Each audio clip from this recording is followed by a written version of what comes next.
Ladies and gentlemen, and welcome back to another episode of the Dylbozer's Den. And today we're going to be digging into the newest release from New Orleans' own doom sludge collective, Thou. Thank you for joining us as well on our deep dive into this band's catalog. This is just going to be a little bit of a detour to dig into the newest release, Umbilical, released through Sacred Bones Records. What I realized with digging into this band's catalog is that you never really know what you're going to get. Also, expect the unexpected. This band kind of gets lumped in as just being this huge sounding death doom sludge amalgamation of all those different subgenres, even some funeral doom, some black metal. You get where I'm going with this. But with this release, it's a little bit different. It's a little more chaotic, a little bit more frantic, even a little bit faster. It's definitely shorter with 50 minutes with their prior two releases, 2018's Magus and 2014's Heathen, coming in at almost 75 minutes each. Whereas those albums were very long and dense, this is very short and dense, condensed, as they would say, like the milk. Obviously, the band has always been very busy with splits and collabs throughout their career, such as with Emma Ruth Rundle, The Body, and Ms. Moore. You've got returning members, Mitch Wells on bass, Matthew Thudium on guitars, Andy Gibbs on guitars, Brian Funk on vocals, and then you have the first full-length chronological release with Tyler Coburn, who's also in the band Yautja. You've also got a couple guest spots on the record. I believe Emily McWilliams is back doing some guest vocals on here, but you've also got Michael Burdan of Uniform fame, which is kind of an industrial / noise rock band, doing some guest vocals on a couple tracks as well. Production is yet again handled by James Whitten, who has engineered the release and is also been mastered yet again by James Plotkin, who is bassist in the funeral doom band Canate. You have a amazing sounding production on this record. You have a vastly more aggressive to my ear sounding production and mixing and mastering job on this. It's almost like the band wanted it to be challenging in a way that it's dense, it's in your face, it's dissonant, it's sharp sounding, it's bright, it's almost crisper in a way. Let's just dig right into the guts of this album. The opening track, Narcissist Prayer, these huge inverted power chords opening this track up, and with these pounding drums. You know, this is where I really noticed that the production was as just dense and as it almost feels like it's in the red, not necessarily sounding like a Rick Rubin production that distorts everything out, but it definitely does push in the red. Like the band is just playing so hard, they're pushing everything in the studio. And I like that vibe. I like the vibe on this opening track like that. The one of many hooks that are going to be in this album, in this song. There's this great, dense, dissonant, groovy riff at 2 minutes and 20 seconds into this track.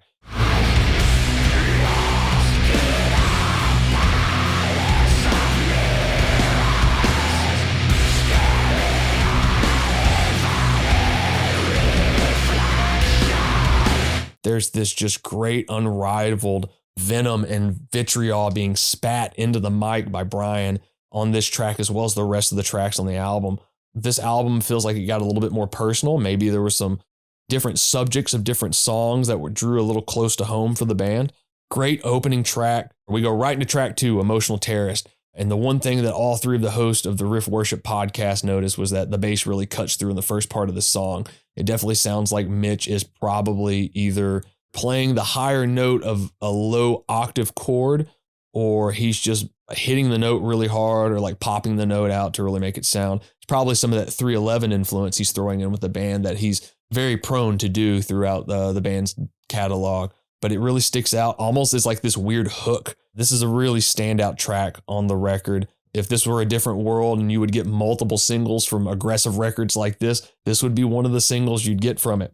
You've also got Tyler really showing and really carrying his weight on this track by filling up a lot of the space on it. There's a point at around 1:45 where he plays a part that sounds like Criminally Insane from Slayer. It's just a ride bell kind of timekeeping thing, but it's just really cool and makes me think of that old Slayer track. You go back through the whole track, take that opening riff and you bring it back a little bit slower, and it almost gets the vibe of like a hardcore pile on at like some old metal and hardcore festival or like Hellfest or something.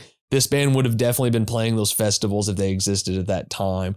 We're on to track 3, Lonely Vigil, and you've got the first track with guest vocals on it, has this industrial vibe kind of to it. The whole record has this very industrial kind of tonality to it. There's this droning dissonant guitar that plays in the background at different points. that's very disorienting and very unsettling. A little bit quicker of a track, a little bit more of a straightforward track to me just helps cement this A side of this record. Then we go into our next track, House of Ideas. The opening riff makes me think Pig Destroyers, like Army of Cops off their Head Cage album.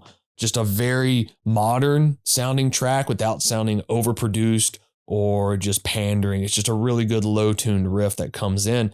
There's these like unsettling harmonics that play at different points that maybe aren't structured that way. That makes it feel like it's very off the cuff, that adds this kind of discomfort to it. There are these great chant vocals that kick in that Brian just kind of layers in there. It's only really done one or two times and very reminiscent of how Thou structured it. They'll like do one thing one time and then they'll never come back to it, or that one thing comes back in another track much later in the record. There's a great like organized chaos with Tyler's drumming on here. He's just making sense of it all and trying to keep the train on the tracks, which I like that. I like it when bands have that ebb and flow and it feels like, oh, it might fall off. Oh, wait, we've got it pulled back in. Again, you get to 2 minutes and 5 seconds into the track, and there's this great groovy kind of beat down track or a beat down riff or a doom riff, whatever you want to call it.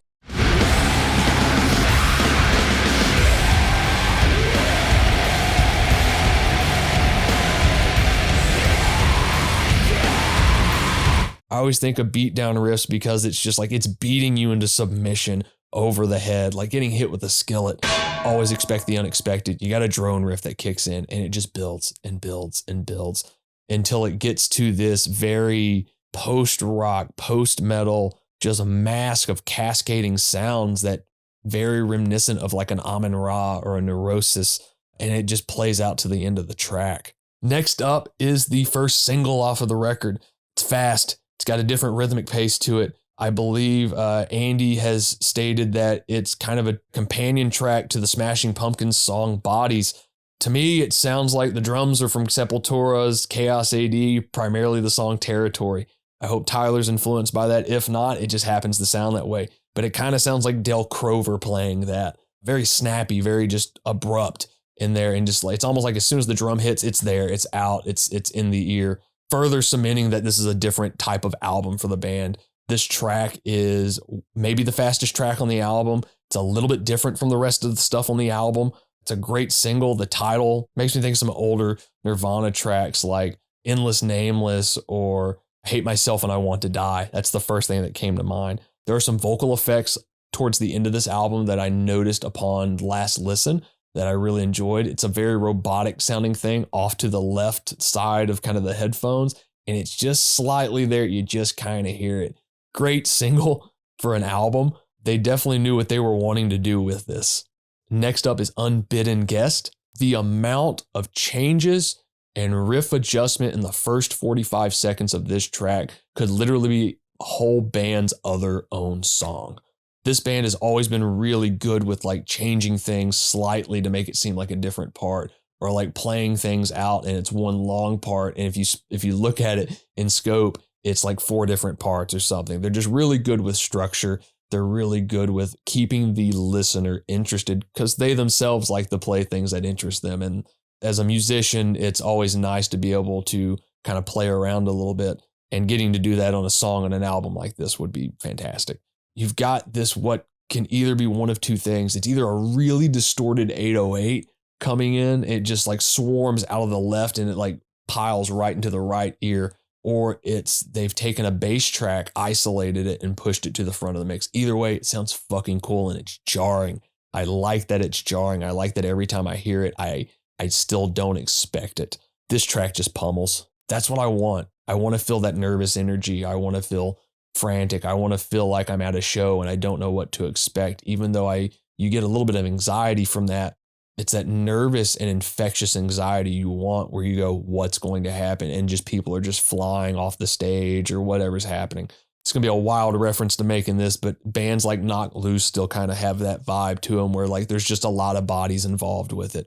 On to our next track, I Return Chained and Bound to You. Makes me think of Cult Leader a little bit with how the beginning of this sounds and some of the vocal tones on it. I'm always floored by how this band can still sneak hooks in it somehow. This record's got more vocal hooks than it does maybe riff hooks. It still has riff hooks as well, but there's far more vocal hooks on here. Thou is kind of the king of doing things that you would never expect, right? They're fans of music. Clearly, they've got a catalog a mile long, very much in the vein of Full of Hell or Bruce Springsteen. Like I mentioned moments ago, they're kings of just altering a riff, pulling a note away, playing it again, and it's a different part. Pulling another note away and adding the first note back, and it's a different part. Same riff the whole time, just slightly altered in a way to make it seem interesting. And they'll do that and they'll play that in succession. It's like, oh, they just played the same riff 4 times. In reality, they didn't.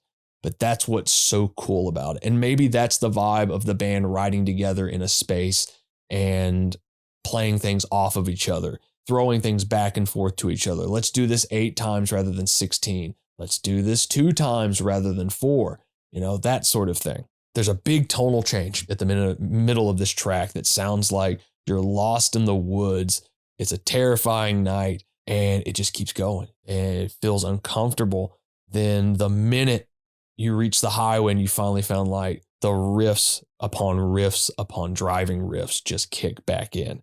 This song ends with the art of subtraction, which is slightly different than what I mentioned before, where the band just kind of starts with a riff and they pull apart and they slow it down. And then they pull another part and slow it down and continue to do that till the track just ends. I love this band's songwriting, be it longer tracks, be it shorter tracks, you know, be it something like Fucking Chained to the Bottom of the Ocean or Smoke Pigs. The band's songwriting is so varied.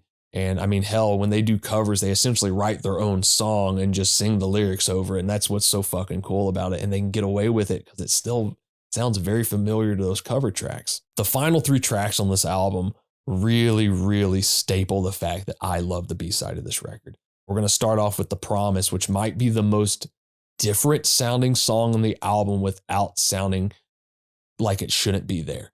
It's still Thou, but it's very much like this upbeat kind of bop. It's probably the most memorable track on the album to me. It has a legit chorus in it. It's got some layered vocals in there. I think Emily McWilliams is kind of layered in there, maybe very low in the mix. That's my only gripe on this record is the vocals are a little too low in the mix for me, but that adds part to the charm of how abrasive and aggressive this record sounds. Again, just a great track, very Nirvana-esque track, almost like a tribute to them without being purely a tribute song. You've got this middle like drum and feedback thing that made me immediately think of Drain You. There's that middle drum break in Drain You that's got like hand farts and like all sorts of stuff. There's a squeak toy on it. It just goes and goes and goes. And then once you get to the end of that like bridge or build up, you get the Thou signature, just the huge octave, just beating, just pounding, pummeling riff, almost like the band is saying, we can still do this. Don't forget, we may sound slightly different on this album, but we're still doing this to you. Next up is Panic Stricken I Flee. I don't like comparing this band to other New Orleans or NOLA or sludge style bands. Thou is from Louisiana, yes, but they're their own band. I think the last band I heard aside from Thou that was from that area that kind of got touted as its own thing was a Harp, who I don't believe is around anymore. But this track makes me think of the band Conan from the UK. I was a huge fan of their 2022 album, Evidence of Immortality. For some reason, Thou has always made me think of that band in a weird way. Those guys are more influenced by like maybe grind and a little bit more aggressive music in that sense, whereas Thou is kind of more interested in like grunge and punk rock, and obviously there are like heavy influences there as well. Like I would love to see a bill with Conan, Thou, and Monolord on it. 3 bands from the same kind of subgenre with different influences and just get a different vibe from each of them. That, I mean, please someone make that happen. Book that US, wherever. Book it in Louisiana. Book it in the South so all of us can go. Again, great fucking track. Got that opening riff that just plays with authority and confidence and just beats you into submission. I always have to remember that Brian has this great ability to be wretched and kind of blackened sounding in the same time. It's just, this is just so different, and he gets to get that influence he has out.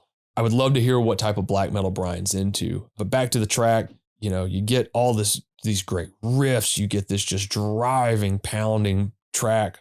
It ends with these huge, massive sustained chords, and then it goes right into the feedback, which has become a Thou signature. They have their own feedback sound. What's great about that feedback is it fades right into what is my favorite track on the album, Siege Perilous. This starts out with feedback and goes right into the old school Thou riff. This might be the simplest track on the album. I think it's 2 riffs and just variations of that throughout, but it's just old school Thou. Sounds like Tyrant, sounds like Summit, that early era without sounding like it's contrived. It has this like funeral doom kind of pyre.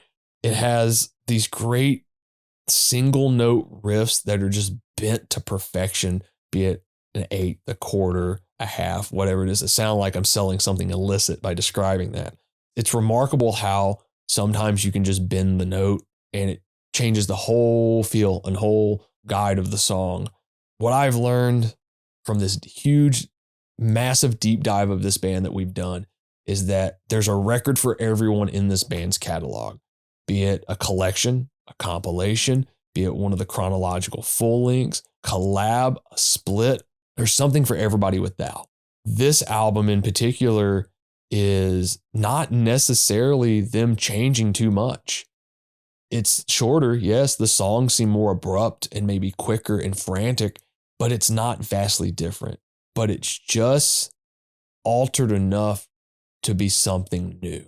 The band is 6 full lengths in. They know what they're doing. They know how to write. They know how to keep things interesting for themselves. And they've wrote what I think could very well be one of their best records they've ever written. I think after the 2 longer albums they released with Heathen and Magus, you get something like this and you just take that much more appreciation from that. Maybe it took the 6 years from Magus to this for this to happen for a reason. Regardless, let us know what you thought about this. Tell me what you thought about it. Is this one you liked? Is it one you didn't like? Let us know. Thanks again, Thou, Umbilical. Check it out.